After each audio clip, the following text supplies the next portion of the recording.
Tes, tes. Assalamualaikum warahmatullahi wabarakatuh. Saya Fikri Sulistiawan dengan NPM 2417051030. Pada video kali ini saya akan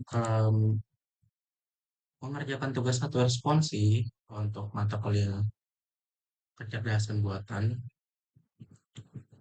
Yang mana pada tugasnya kali ini saya disuruh untuk membuat model AI menggunakan apa namanya algoritma supervised learning yang dimana untuk mengerjakan atau em, yang memiliki tujuan tertentu lah, atau klasifikasi tertentu.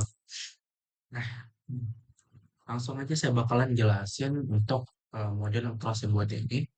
Yang pertama saya bakalan menjelaskan untuk asal datasetnya. Nah, dataset yang telah saya gunakan ini itu saya peroleh melalui platform yang bernama Kaggle. Ini ya platform ini. Nah, atau dia juga punya sumber aslinya ternyata, yaitu ada UCI Machine Learning Repository. Nah, intinya data ini tuh merupakan hasil survei daripada individu yang berada di Meksiko, Peru, dan Kolombia. Nah, survei ini itu terkait dengan kondisi fisik mereka dan kebiasaan makan mereka, yang mana itu bakalan menentukan tingkat obesitas yang ada di wilayah tersebut. Gitu. Oke, nah, oke, kita lanjut lah. Kita lanjut ke gambaran umum isi datanya, yaitu ada fitur dan target. Nah, dataset ini memiliki 2111 baris data dengan 17 fitur dan ada satu target. Nah, ini ya.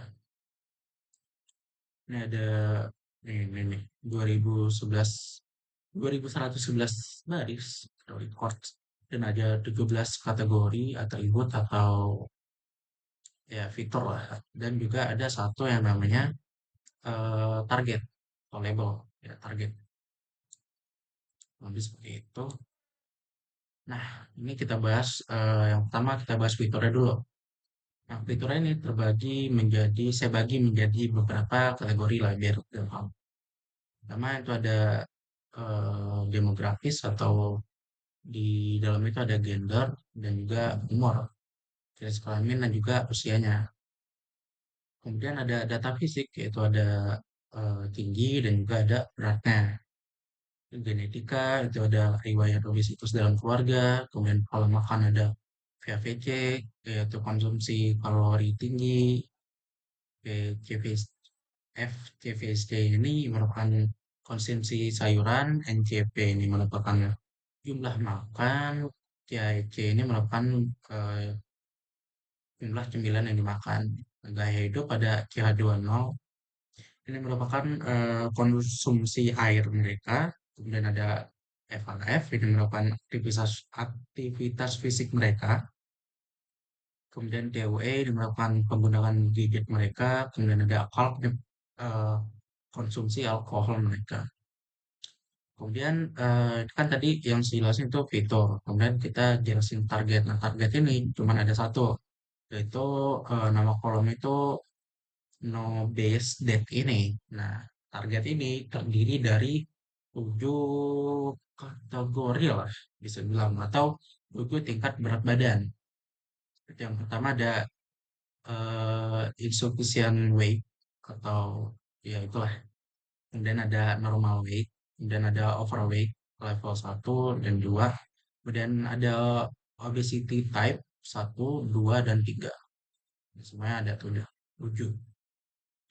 Kemudian lanjut ke permasalahan yang ingin diselesaikan atau klasifikasinya.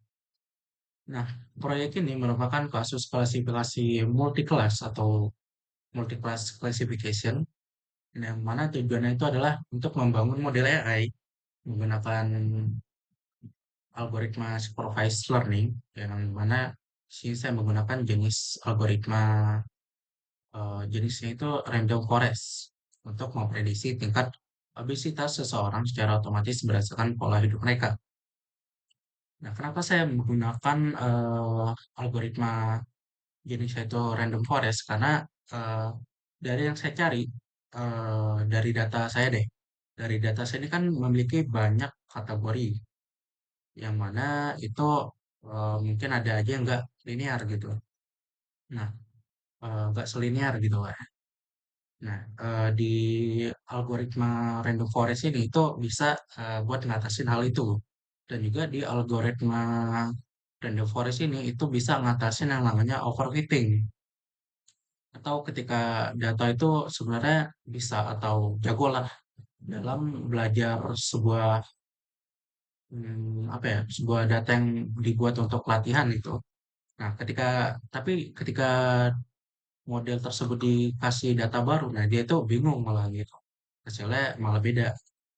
Nah, itu yang disebut overfitting. Nah, untuk di random forest ini resiko overfitting itu lumayan minim lah. Jadi bisa diatasi. Dan juga ya dari hal itu saya rasa random forest ini itu cocok untuk eh, ke dataset yang telah saya pilih dan saya gunakan dan juga untuk apa ya, klasifikasi yang bakalan saya atau tujuan yang bakalan saya eh, cari untuk saya pecahkan untuk yang menggunakan model yang saya buat gitu. Gitu. Nah, kemudian langsung aja nih kita ke tahap implementasinya. Yang pertama, oke, sebelumnya disclaimer dulu karena sebelumnya tugas ini kan adalah datasetnya itu nggak boleh sama setiap mahasiswa. Nah, sedangkan saya tidak tahu nih apakah dataset ini sudah digunakan atau enggak gitu. Jadi semisalkan ini sama, berarti itu tanpa sengaja. Ya, itu disclaimer banget ya. Nah, oke, balik lagi kita ke tahap implementasinya. Yang pertama itu adalah koneksi Google Drive. Nah, di sini kan saya dari dataset ini, kalau saya download dulu, kemudian saya masukin ke Google Drive. Makanya di sini saya pakai koneksi Google Drive. Pakai inilah. Saya simpannya itu di sini nih. Drive, My Drive, dataset. Nah, ini dataset saya. Saya simpan di sini. Saya pakai Google Drive. Kemudian Google Drive ini saya konekin ke Google Colab. Gitu. Seperti itu. Nah, kemudian kalau udah itu ada yang namanya library. Ini saya pakai yang pertama itu ada Pandas itu untuk mengelola data ya, data kayak gini dalam bentuk timeline ini. Kemudian ada untuk Matplotlib. Matplotlib ini untuk tampilan grafiknya, ya, visualnya lah. Si ini juga sama visual grafiknya, cuman dia lebih apa ya, lebih enak dipandangnya lah, berwarna gitu. Untuk kemudian ada trend test split. Nah, ini kita bakalan di data yang saya punya itu bakalan saya bagi. Nah, menjadi dua. Itu ada data untuk data latih dan juga data uji. Di mana data latih ini untuk model saya menggunakan data ini untuk melatih model saya gitu. Nah, gitu lah pokoknya. Untuk melatih model yang saya miliki, yang saya buat. Kemudian data uji untuk menguji model yang setelah saya latih tadi. Nah, kemudian ada label encoder. Label encoder ini untuk mengencoding karena dataset yang saya gunakan ini itu ada apa ya value-nya itu yang merupakan nah kayak ini nih teks gitu. Maka kalau saya encoding itu bakal berubah jadi eh numerik karena ya seperti yang kita tahu lah dalam komputer itu nggak bisa memproses data teks, dia bisa numerik doang. Makanya itu kita encoding biar dia jadi numerik gitu. Kemudian ada standar. Ini bakalan saya gunakan untuk standarisasi. Misalkan dalam apa ya, kategori atau fitur deh. Fitur yang saya punya tadi kan ada ini ya jenis tinggi. Itu kan dalam meter misalnya. Sentimeter ya. Kayak ini lah. Tinggi, tinggi dalam meter, berat badan dalam kilogram. Coba.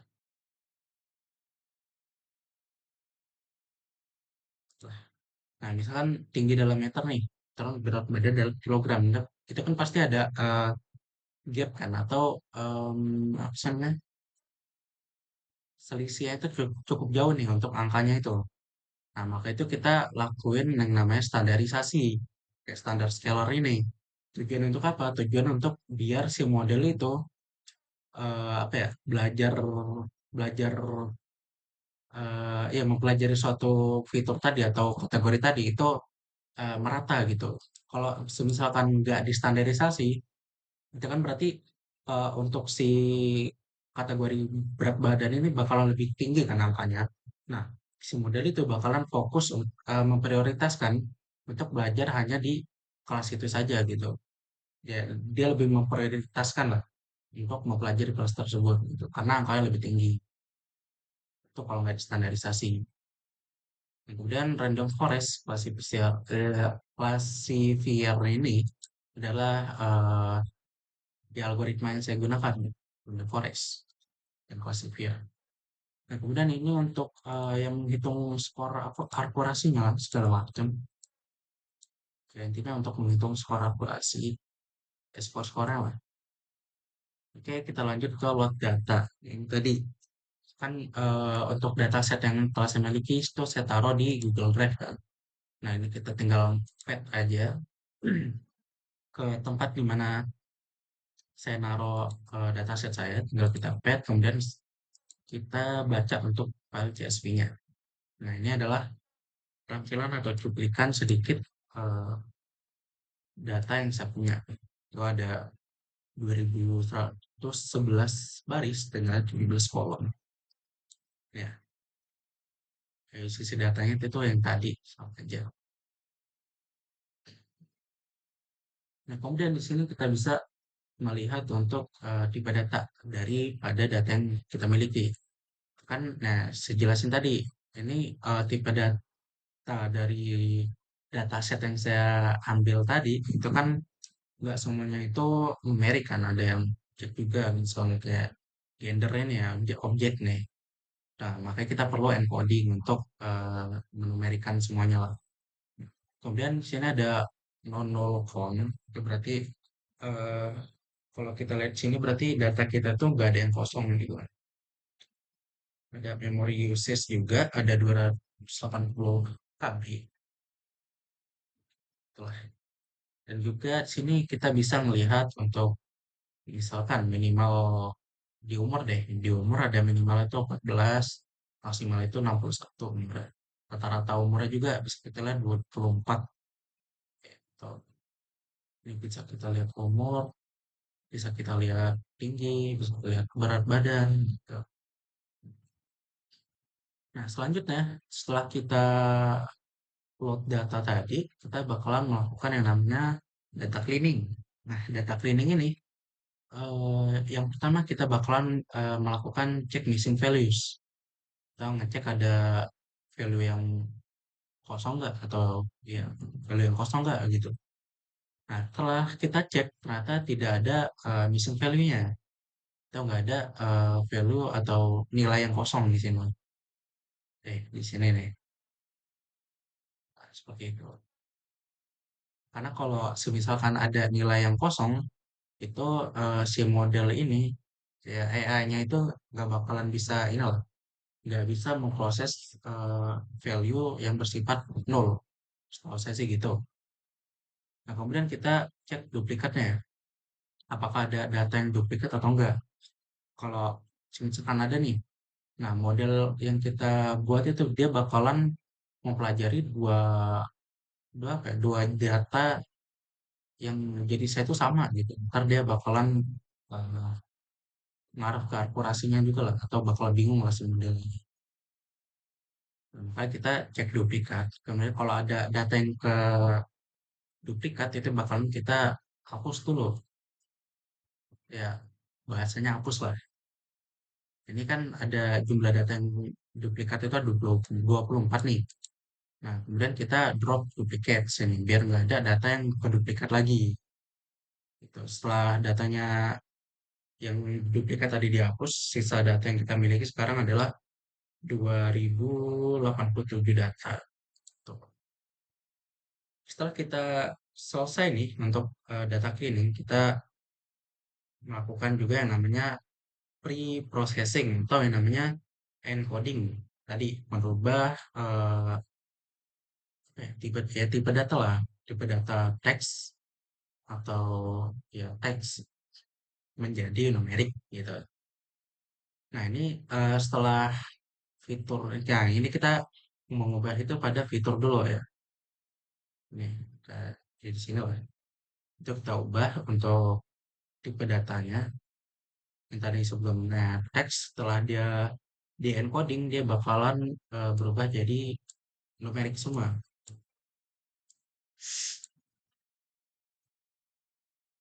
Sebenarnya ini enggak numerik semua, ini hanya tampilan. Ya kalau ini dihapus dia bakalan jadi ada false true true false true false kayak gini lah. Nah, tapi sebenarnya ini sama aja karena di komputer itu juga kan seperti yang kita tahu dia juga eh, kenal biner true false. Jadi kalau dia walaupun teks kayak gini true false ini dia dibacanya boolean kan bukan string lah. Tapi di sini kita ubah ke integer aja biar enak lihatnya. Gitu.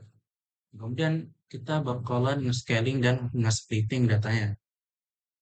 Nah, pertama kita pisahin dulu nih untuk yang fitur itu yang mana dan yang target itu yang mana. Karena yang awal datanya tadi itu kan kecampur rata semuanya kan.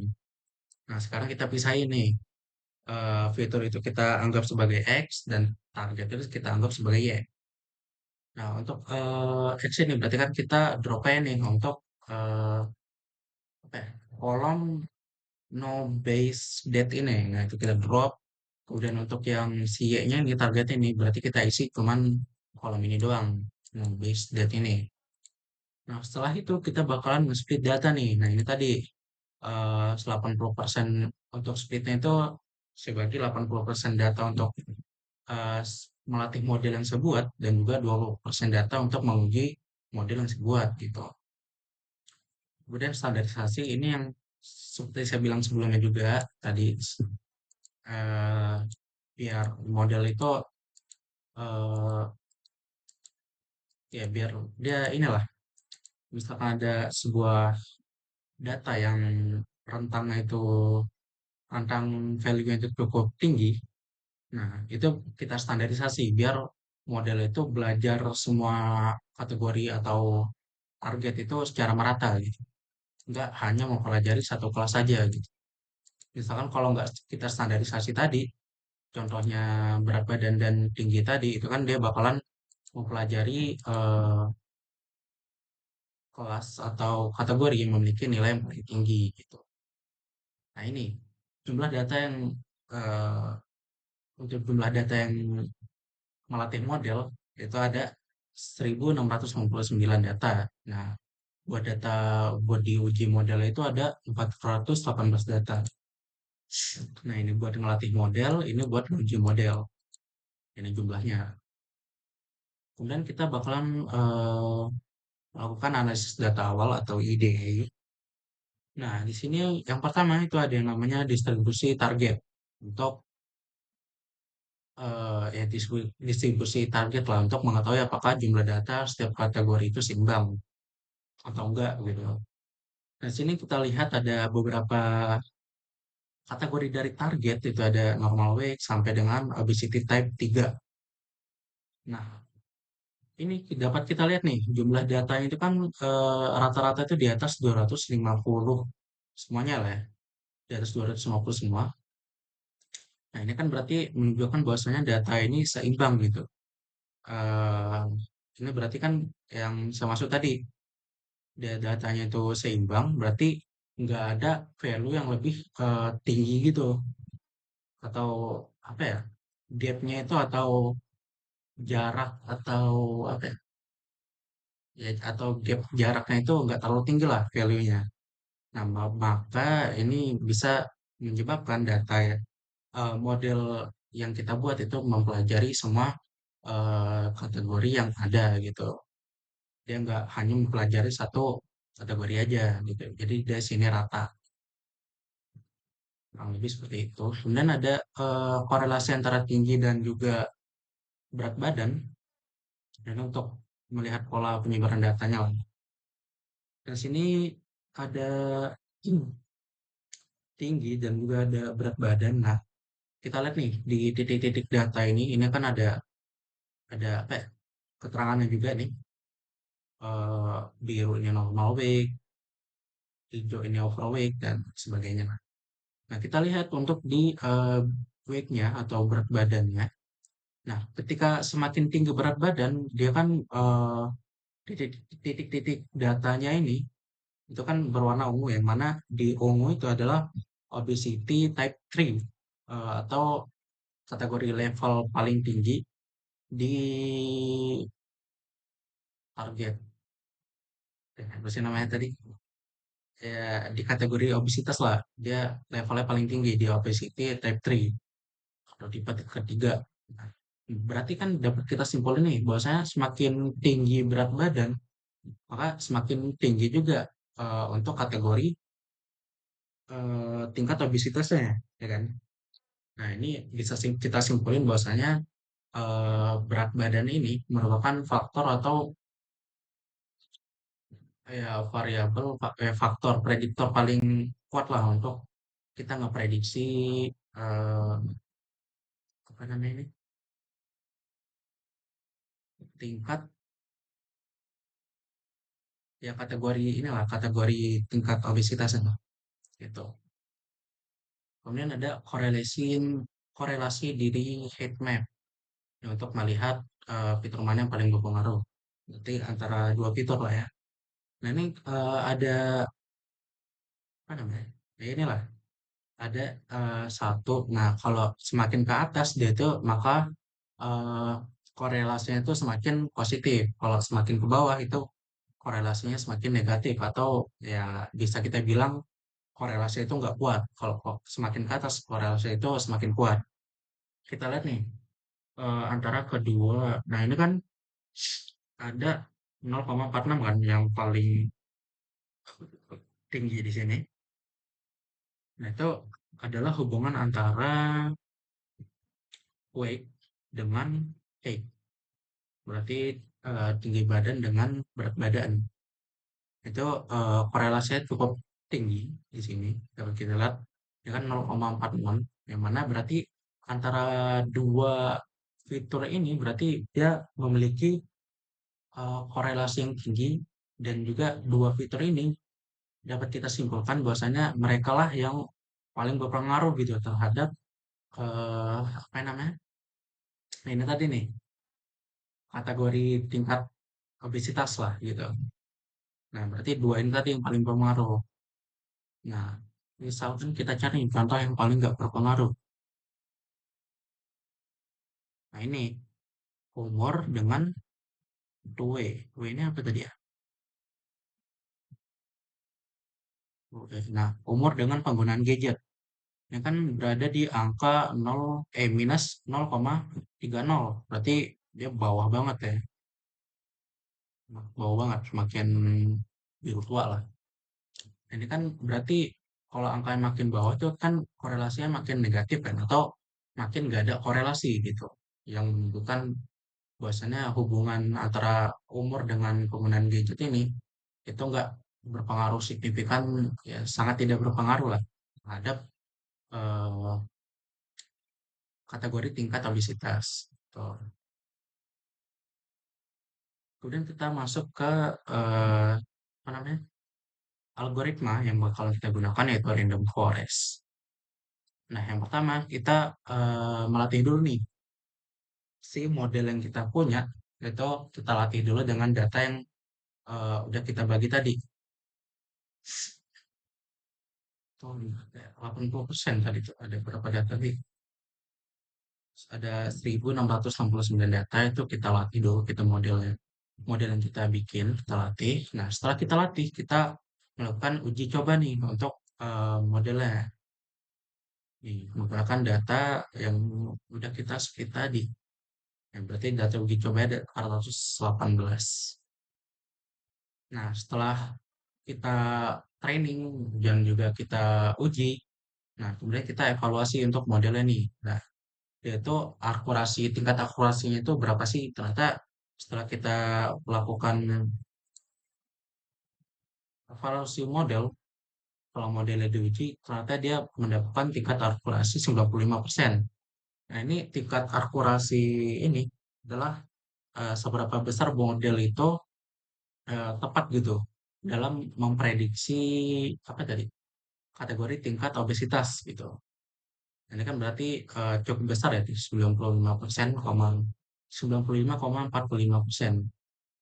Ini berarti confidence-nya cukup tinggi dan bisa dibilang untuk apa namanya model yang telah dibuat ini itu bisa dibilang valid karena akurasinya cukup tinggi gitu, sangat tinggi lah ini 95%. Dan kemudian sini ada classification report yaitu tingkat akurasi dari setiap inilah apa namanya kategori tingkat obesitas tadi. Nah, di depannya sini dia punya bagian-bagian ya atau apa sih namanya atau matriksnya. Nah, ini pertama itu ada precision yang dimana ini kalau oh ya kalau misalkan nilai itu satu berarti dia sangat ini ya sangat apa namanya sangat ini ya, satu sangat apa namanya ya pokoknya sangat valid lah bisa dibilang valid. Kalau dia nol misalnya itu berarti dia tidak valid gitu.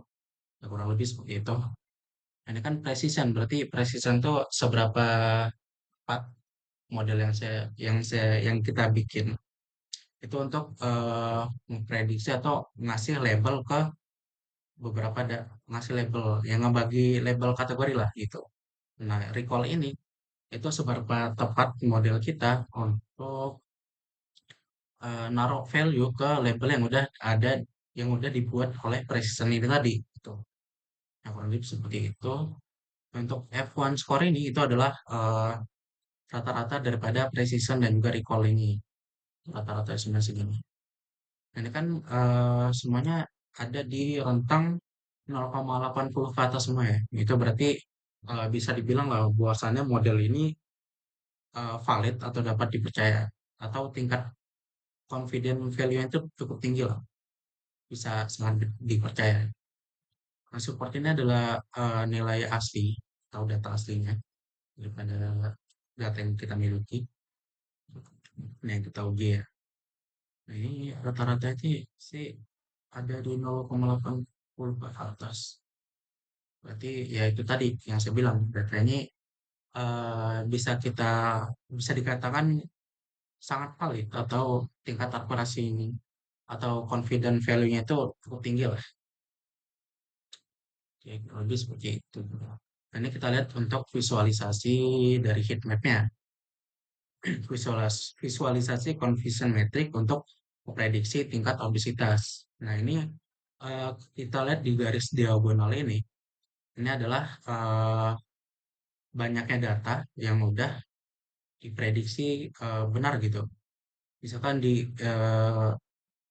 insufficient insufficient weight, ini ada 53 data itu yang benar diprediksi. Nah, yang di luar-luar ini itu adalah data yang salah, yang prediksi itu salah gitu modelnya.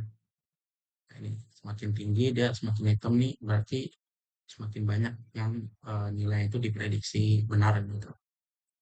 Kan increase look-nya itu ada 53, normal weight-nya itu ada 57, obesity type satunya itu ada 58, 68, obesity type 2 yang 64, obesity type 3-nya itu ada 60, overweight level 1 itu 49, overweight level 2 itu 48. Itulah. Intinya dia menunjukkan seberapa banyak data yang dia prediksi itu benar. Gitu. Nah, kemudian sini saya buat juga untuk menganalisis tingkat kepentingan setiap fitur atau ya setiap fitur yang kita miliki itu dari model. Seberapa penting sih dari fitur itu terhadap model yang kita buat gitu. Nah, kalau kita lihat langsung di sini, ini ada saya buat 10 fitur paling berpengaruh terhadap tingkat obesitas. Itu yang paling berpengaruh ini kita bisa lihat itu ada yang namanya weight atau berat badan. Nah, ini yang paling berpengaruh lah terhadap tingkat obesitas di wilayah wilayah apa tadi?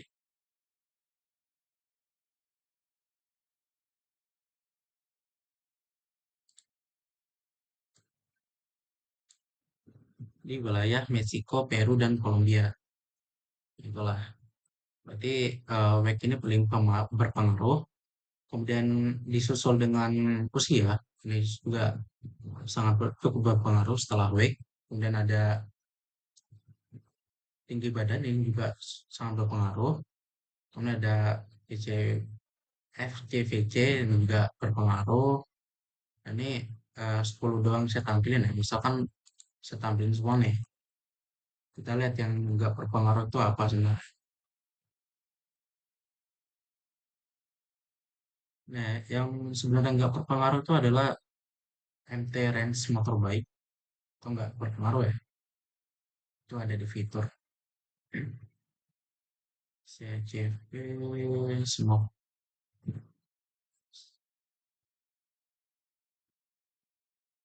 Hmm.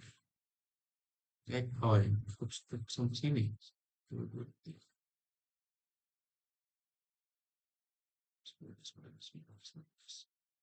Terus berarti si Kalki ini, Kalki itu apa sih? Oh, konsumsi alkohol itu berarti yang eh, tingkat pengaruh atau korelasi dengan tujuan kita atau mencari tingkat obesitas tuh nggak cukup berpengaruh lah. Coba coba lanjut.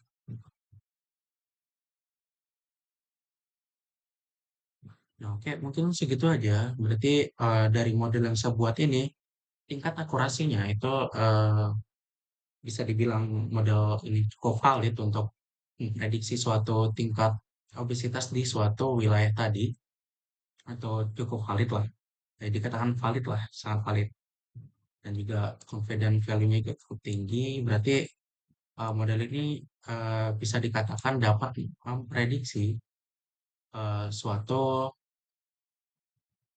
tingkat obesitas yang berada di suatu wilayah gitu.